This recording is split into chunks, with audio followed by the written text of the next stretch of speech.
Elara Vayne was once a celebrated marine biologist. Lior Vrain was just a quiet fisherman from Aldmere. No one could have imagined that their names would be forever linked by a discovery so horrifying it would redefine the boundaries between science and madness. When Lior's mutilated body surfaced in a net, the peaceful coastal town was plunged into a nightmare, one where human evolution was no longer theoretical, and the ocean held secrets far more monstrous than the deep. Elara Vane was the kind of woman people admired from a distance. She lived in a modern white cottage perched on the cliffs of Aldmere, a quiet seaside town where gossip was mild and life moved at a slow, predictable pace. Her home overlooked the ocean, with floor-to-ceiling windows that bathed the rooms in golden light. People often said her life seemed like something out of a magazine: peaceful, elegant, controlled. At 33, Elara had built a solid reputation in the world of marine biology. She worked for a private oceanic research institute, often traveling for months at a time to study deep sea organisms and coral reef decay. Her work was respected. She had published academic papers, given lectures, and even consulted on a documentary about disappearing aquatic species. She was known for her discipline, her solitude, and her ability to focus on details others ignored. In Aldmere, where ambition was rare, she stood out, but not in a threatening way. She seemed content with her quiet brilliance and never tried to be the center of attention. Few people knew much about her personal life. She didn't attend local events, rarely socialized, and never shared stories about her past. Most of her neighbors had only met her fiancé, Lior Brain, once or twice. He was the opposite of Elara, soft-spoken, reclusive, and somewhat awkward. He worked remotely as a software engineer and had moved into Elara's home only 6 months before he vanished. According to Elara, Lior had taken a solo hiking trip along the northern cliffs, an area known for its beauty but also its isolation. She said he wanted to disconnect for a few days, no phone, no technology. When he didn't return by the expected date, she calmly reported him missing. Her demeanor struck the officers as unusually composed, but she explained that Lior was unpredictable and had a history of withdrawing for long periods. She claimed not to be worried, just concerned enough to follow protocol. A search party was launched, helicopters scanned the coastlines, drones flew over rocky inlets, and volunteers scoured forest trails. No signs of Lior were found. His phone had been left behind. His bank accounts showed no activity. It was as if he had vanished into thin air. The case didn't gather much media attention, mostly because there was no evidence of foul play. He was an adult, legally allowed to go missing if he chose. Still, the detectives couldn't shake the feeling that something was wrong. In the following weeks, Elara returned to her routines with eerie precision. She resumed her research, continued to log long hours at the institute, and maintained her home with obsessive care. She rarely mentioned Lior again. When a neighbor asked her how she was holding up, she simply said, "He'll come back when he's ready." That was all. No tears, no emotion, just calm assurance. But beneath that controlled exterior, something was brewing. Rumors began to circulate, harmless at first. Someone claimed to have seen her at the marina late at night. Another said they heard strange noises from her garage. A delivery man reported an unusual chemical smell while dropping off a package. People dismissed these stories as small town chatter, the kind that grows from boredom and curiosity. Still, there was something unsettling about Elara's unwavering calm. 3 months passed. No one heard from Lior. His family in another state had stopped calling the local police. The town moved on. The case slowly faded from memory, buried beneath newer concerns, until a storm rolled into Aldmere. Heavy rains battered the coast, and strong winds churned the sea for 2 days straight.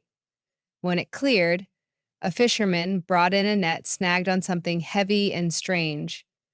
Inside was a sealed glass jar filled with tiny bone fragments, a blood-stained USB drive, and a note written in shaky handwriting. The words on the note would change everything. This isn't the first, and it won't be the last. That was the moment Aldmere realized they didn't really know Elara Vayne at all. The discovery of the jar sent shockwaves through Aldmere.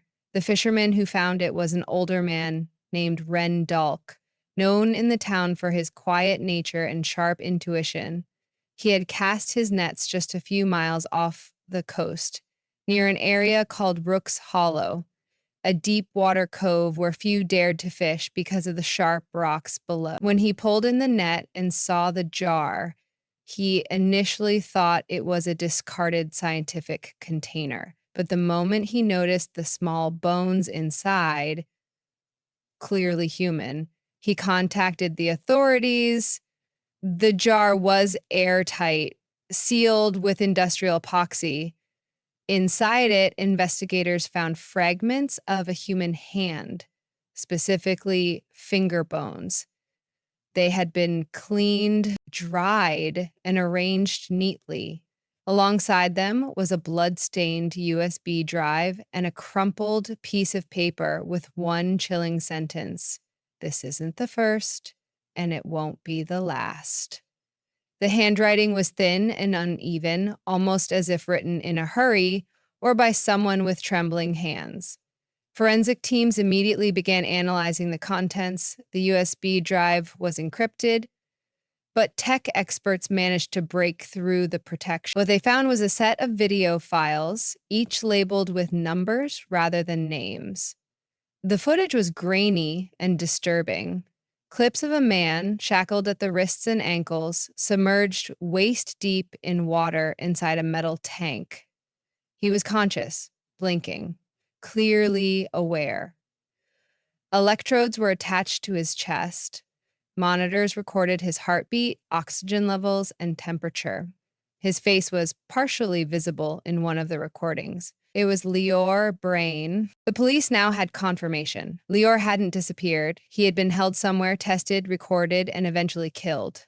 The videos didn't show his death directly, but the files ended abruptly after a sharp panic spike in his vitals, followed by complete silence. The last file was titled "Termination Complete." The horror of it all didn't stop with Lior. There were fragments of footage from earlier experiments, different tanks, different individuals. None of them were identifiable from the videos, but a pattern emerged. Each person was monitored during forced submersion, and the data was meticulously recorded down to every breath, every heartbeat. This was not random violence. It was research. Attention turned back to Elara Vayne. The jar had been found just offshore from the area where she frequently conducted ocean studies. More damningly, the note found in the jar was written on a type of specialty lab paper only sold to certified marine research facilities. A unique watermark, a microscopic wave pattern embedded into the paper, matched the kind used by Elara's employer. The odds of that paper appearing randomly in a sealed jar were non-existent. Armed with a search warrant, authorities descended on Elara's property. Her home was clean, orderly, and silent. Nothing seemed out of place. Until they discovered a set of blueprints hidden in a locked cabinet in her study. They were detailed schematics for a modified basement structure, showing a secret entrance beneath the garage. At first glance, it looked like a lab. Cooling systems, saltwater plumbing, power outlets shielded from moisture. It was designed for something more than fish tanks. When police opened the trapdoor, they found a narrow staircase leading down to a soundproofed room. The walls were lined with metal sheeting. In the center stood a large empty tank reinforced with steel and glass. Nearby were surgical tools, oxygen tanks, chemical vials, and a digital logbook with multiple entries. The titles of the entries were clinical, Subject 1, failure, Subject 2, muscle degradation, Subject 3, oxygen disruption, Subject 4, termination brain L. The level of detail in the notes was staggering. Elara had documented every phase of her victim's decline from initial intake to final breath. The data read like a twisted scientific journal. Terms like gill implantation trial, fluid lung capacity, and saline stress response were scattered throughout. She wasn't just experimenting, she believed she was on the edge of something groundbreaking. Investigators were stunned. This wasn't the work of a disturbed woman acting on impulse. This was the product of a brilliant, cold mind convinced her goals justified every act of cruelty. As they examined the tank more closely, they found trace elements of human DNA in the filtration system. The question was no longer whether Elara was responsible. The question now was, how long had she been doing this, and how many had already died in the name of her obsession? The investigation took a darker turn as forensic experts began analyzing the files recovered from Elara's hidden lab. The logs revealed that the experiments had not been limited to Elara Vayne. The digital logbook contained entries spanning over 6 years, listing coded identifiers for multiple subjects. Each file included personal stats, age, weight, blood type, and behavioral notes. There were also pre-intervention health reports and post-experiment summaries that ended in words like unstable, expired, or simply disposed. It was clear now, Elara was not the first. In fact, he had been one of the last. The first subject appeared to have been a college student named Asrin Tell. Aged 19 and studying marine robotics, he had gone missing in 2018 while working at a summer internship program near Aldmere. At the time, the case was treated as a possible drowning incident, since his belongings were found on the beach. Elara had been one of the research supervisors during that internship, a detail overlooked. Until now, his body was never recovered. The second subject, listed only as S2 male 28, was later matched through DNA to a missing ex-convict named Jace Reldon. He had been released from prison after serving time for burglary and had vanished within months. No one had looked too hard for him. It now appeared that Elara had found him at a coastal shelter, using a fake name and promising him temporary work on a boat project. He was logged as high stress, poor aquatic tolerance. A third subject was even more disturbing, an 18-year-old girl named Nella Roan, who had attended a youth climate summit in Aldmere. She had been in town for just 1 week before vanishing. Her disappearance made headlines for a short while, but was eventually dismissed as a runaway case. Her name wasn't listed directly in the files, but a photo of her was stored in Elara's lab computer, along with a video of her initial intake interview. She looked terrified, sitting in a white room, clearly unaware of what was coming. Elara's plan had been long in motion. She had created fake grant proposals and cover research projects to gain access to vulnerable individuals, those whose disappearances wouldn't cause widespread alarm or scrutiny. Her background in marine science and her clean reputation gave her unquestioned access to lab equipment, restricted materials, and remote field stations. Investigators were horrified by the precision. Elara hadn't just kidnapped and killed. She had followed a scientific method. She had run tests, adjusted variables, and recorded every outcome. In one experiment, she had injected a subject with a modified saline solution meant to mimic fish, blood plasma. The goal was to observe cellular adaptation. The result was catastrophic organ failure. In another, she had attempted to surgically implant gill-like structures using synthetic membranes. The procedure caused rapid infection and death. But the most chilling entry of all was her personal journal. Unlike the logbook, The journal revealed glimpses of her mindset, her motivations, her beliefs. She wrote of a future where humans would live in the oceans, adapted to survive underwater as the Earth's surface became uninhabitable. She believed herself to be a pioneer, the first to break the evolutionary boundary between land and sea. She saw her victims not as people, but as raw material, subjects necessary for progress. One passage read, "I am not a killer. I am an architect. Every system requires sacrifice.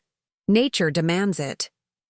Psychological profilers described her as a high-functioning sociopath with delusions of grandeur masked as scientific purpose. She wasn't driven by anger or revenge, but by an unwavering belief that she was right. Her victims were chosen with careful calculation, not emotion. The media erupted. Headlines called her the Ocean Butcher, the Siren of Science, and the Sea Witch. But what the public didn't know, and what investigators were beginning to suspect, was that Elara's experiments might not have ended in her basement. A map found among her belongings marked several remote marine locations around the Pacific. Each was labeled only with a date and a 3-digit code. These weren't random. They followed the pattern of her logbook entries. Elara had been planning something far beyond Aldmere, and her next phase might have already begun, as public fear surged and authorities deepened their investigation. Elara Vayne vanished. Just days before an arrest warrant was issued, she disappeared without a trace. Her car was found parked neatly in a private dockyard on the edge of Aldmere, keys still in the ignition. A nearby boat, a sleek vessel named Marlin Shade, was also gone. Investigators suspected she had used it to escape by sea, but the exact destination remained a mystery. Satellite imagery and coastal surveillance offered nothing. She had either planned her disappearance too well, or had help. The discovery of the marked map from her home only fueled the urgency. Each point on the map corresponded with obscure marine coordinates in the Pacific. Authorities dispatched search teams to one of the closest locations, a desolate rocky island known only by researchers as Station K-12. It had been a temporary field lab used by Elara's institute years prior, but was later abandoned due to funding cuts and dangerous conditions. When investigators reached it, they were stunned to find signs of recent activity. Despite being officially deserted, the island showed evidence of recent habitation. The main cabin was intact, stocked with canned food, medical supplies, and advanced diving gear. Inside the cold storage unit, they found containers labeled with strange codes similar to those in Elara's logs, X57.3, C22.8. Several jars stored unidentified tissue samples suspended in preservation fluid. There were no bodies, no sign of Elara herself, but something far more unsettling lay in a locked metal case bolted to the floor. Inside the case was a small humanoid figure, not quite human and not quite animal. It had translucent skin, visible, veins and gill slits near its neck. The figure was lifeless but preserved. Scientists could not immediately determine if it was real or synthetic. DNA testing later revealed a disturbing truth. The tissue had human origins. It had been genetically modified, possibly created during one of Elara's unrecorded experiments. Suddenly, the scope of her work became much larger than anticipated. She hadn't just conducted illegal tests, she had pushed the boundaries of genetic manipulation, using human bodies to forge new biological forms. The implications were staggering. No longer was this a case of serial murder. It was something closer to bioterrorism. Authorities scrambled to contact international organizations, fearing Elara might have allies or facilities beyond their reach. The investigation uncovered a hidden server in one of Elara's secondary properties, an abandoned marine station just outside Aldmere. On it, they found hundreds of encrypted files, including emails and research notes exchanged with a shadowy figure referred to only as M. This individual seemed to fund her projects and provide rare biological materials in exchange for progress updates. The tone of their correspondence was clinical, cold, but unmistakably collaborative. M encouraged her to pursue cross-species durability, and in one email even wrote, "They won't understand, but we will thrive in the water long after they suffocate on land." Authorities feared Elara had become part of an underground network, rogue scientists obsessed with adaptation and survival in extreme environments. These were people who believed Earth's future lay beneath the oceans and who were willing to engineer that future themselves, no matter the cost. If true, it meant Elara wasn't working alone. It also meant she might be continuing her work somewhere out in the deep sea, protected by distance, obscurity, and technology. More unsettling was a final note found in the server, written in the same trembling handwriting seen in the jar from the fisherman's net. It read, "Phase 1 was trial. Phase 2 begins at 200 meters. I have everything I need now. I am no longer bound by the surface." The message seemed both a warning and a farewell.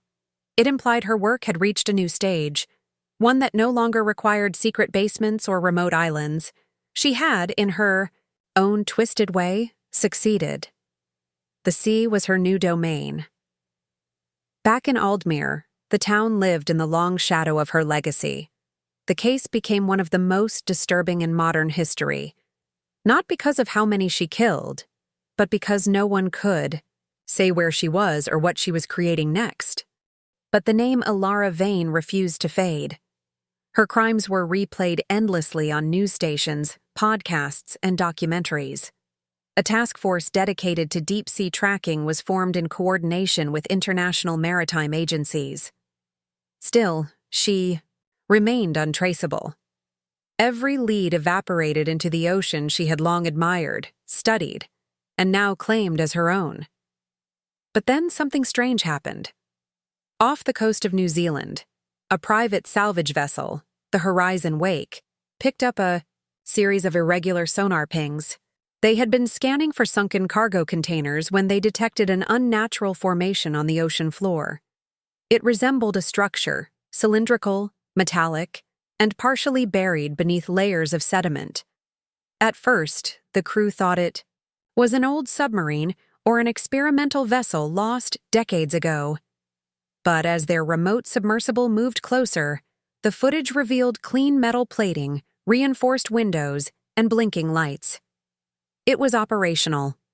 The footage was immediately handed over to authorities. Marine experts recognized the structure's design. It matched a prototype deep-sea habitat once theorized by Elara's research group before funding was cut. It had never been built, or so they believed. Now, it sat 600 meters beneath the surface, active, sealed from the crushing pressure of the ocean outside. A covert expedition was organized. Drones equipped with cameras and environmental sensors were dispatched to explore the perimeter. The habitat had no identifying symbols or entrances visible from the outside, but one small port revealed something chilling. Inside, for a brief moment before the camera feed cut out, a figure appeared. Female, long dark hair, pale skin, wearing what looked like a wetsuit fused with medical tubing. It was Elara. She was alive. The pressure-resistant walls of the station made it impossible to enter without specialized submersibles. Any forced breach risked killing her, or worse, destroying evidence of what she had been building.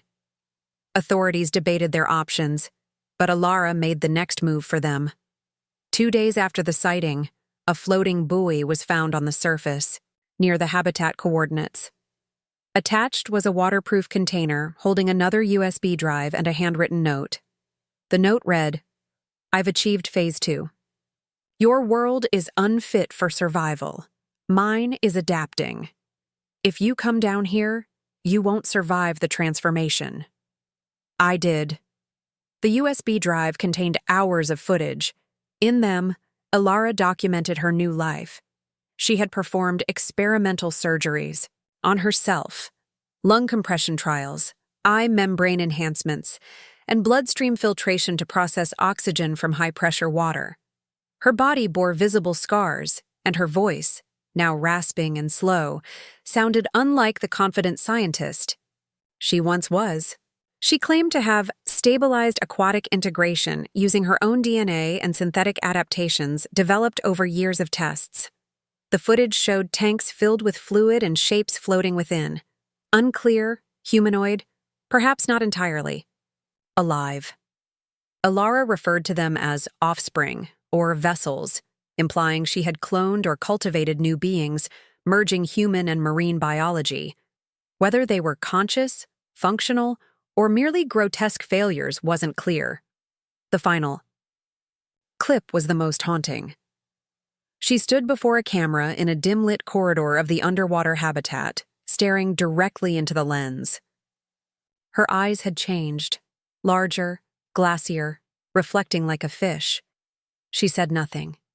She just stared, breathing slowly through a mask-like device fitted to her mouth. Then she raised one hand and turned off the camera.